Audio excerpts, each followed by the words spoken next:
Hey, what's good, people? It's your man CJ Williams for Culturalist Theory, and for today's list, we are ranking the 5 albums from Yonkers MC Jadakiss. Note, this list will not include any of the group projects or mixtapes from the Lock's lead man, only solo LPs. So do us a favor, hit that like button if you're feeling it, subscribe so you don't miss a list, and you can now support by hitting that super thanks. Now that that's out the way, let's get to it. Number 5, top 5 Dead or Alive. Let's get this out the way. The album isn't bad, it's just our least favorite. And yes, the project called Top 5 Dead or Alive, coming in last place, does have some irony to it, but hear us out. Kiss took a 6-year vacation in between albums, so with the landscape of rap being completely different, there's some rust, but Jada shines on a couple of joints too. Ain't Nothing New with Nipsey Hussle and Neo, Man in the Mirror, and First 48 were dope. Rain with frequent collaborator Nas and the Swiss Beats produced Jason go hard too. But there's a few collabs that should work but don't. Lil Wayne and Kiss are way too nice to give us an average record like Kill. Same goes for Critical with Jeezy and So High with Wiz Khalifa. Again, it's not trash as there's enough to revisit, but when it comes to his catalog, it's still top 5, just number 5. Number 4,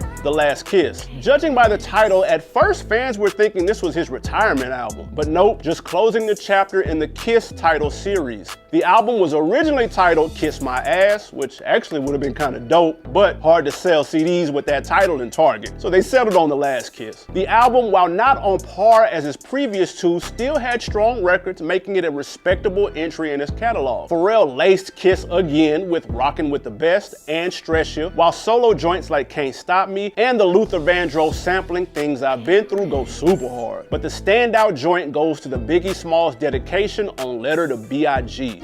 Yo, dear Christopher Frank White Wallace, yeah, it's your boy Kiss, I just want to holler. In your memory, I keep a Cool G in my closet. Can't go on the rack with fresh pair of wallets. The song, first featured on the Notorious soundtrack, is a tearjerker that shows Jada giving his mentor, the Notorious B.I.G., an update on how things have gone since he's passed. I know we've heard I Miss My Homie records before, but this stands out as one of the best, especially with Faith Evans absolutely killing the vocals. Seriously, if you haven't ran that back in a minute, hit play one time. Complete flames. As for the rest of the album, it's got a few skips, but nothing egregiously trash. Although this does have one of the weaker Jada and Nas collabs on What If. That's basically a ripoff of his own hit Why, except this time the question is what if. Kind of like an unofficial remix, which is ironic when you think of who is actually on the original Why remix. More on that later. Before we get to the top 3, let me ask you, you got a favorite Jadakiss mixtape? Like, do you prefer one of the Champ is Here series joints or the Gangsta Grillz consignment tape? Let us know in the comments below. Back to the list. Number 3, Ignatius. Jada's most recent album was a solid project that showed the Yonkers veteran still had a few tricks up his sleeve. Named after his friend and Rough Riders A&R, Ignatius Ice Pick Jackson, much of the album plays as a mature, reflective look back at the road to success.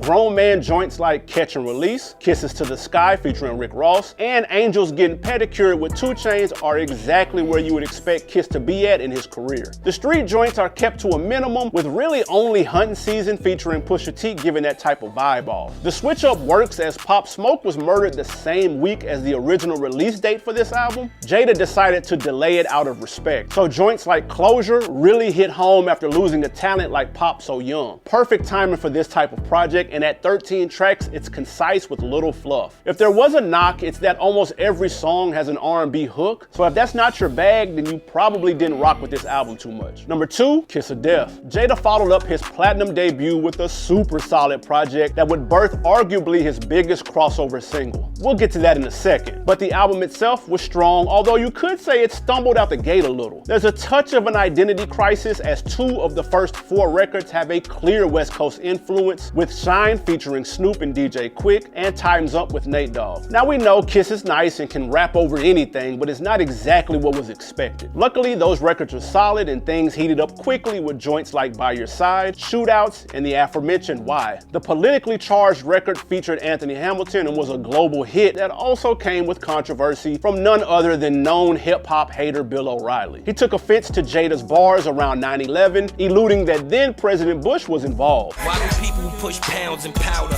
Why did Bush knock down the towers? Why you around them cowards? That caused the line to be edited on some radio stations and even flat out banned on others. Probably explains why it wasn't nominated for a Grammy either. Out of all the truth he spit on that record, and that's the line people chose to hang on to, interesting. Controversy aside, the song was a classic single and the remix was even harder. Actually, Jada, if you happen to be watching, drop the Y remix on streaming sites for the team one time. That Nas verse was crazy. Number 1, Kiss the Game Goodbye. After 2 successful Lox albums, the first solo effort out of the group came in the form of Jada's debut, Kiss the Game Goodbye. The album did exactly what his debut should. It gave Jada the room to flex his lyrical ability over different types of songs like singles, street records, and reflective joints. The album had classic radio records like Knock Yourself Out and We Gon' Make It, grimier bangers like where he dissed then rival Beanie Siegel. Oh, I'll give you a reason why I'm the truth for real. Niggas can't fuck with Kiss, I mean that. Had to stop eating red meat cause I ate too many Beanie Macs. Or the posse cut It's Time I See You, and introspective records like the origin story Feel Me or Keep Your Head Up. Although the album is feature heavy, Jada doesn't get outshined by anyone on the album, particularly due to his punchlines being on point the whole project. Kiss the Game Goodbye is Kiss's longest project, so skips are there, but all in all, a strong debut from one of the dopest lyricists of our generation. That was it for today's list. Let us know in the comments, did we get it right? Don't forget, hit the like button and subscribe so you don't miss a list, and hit that super thanks button one time to support the channel. We appreciate it. Again, it's your man CJ Williams for Culturalist Theory, and I'm out.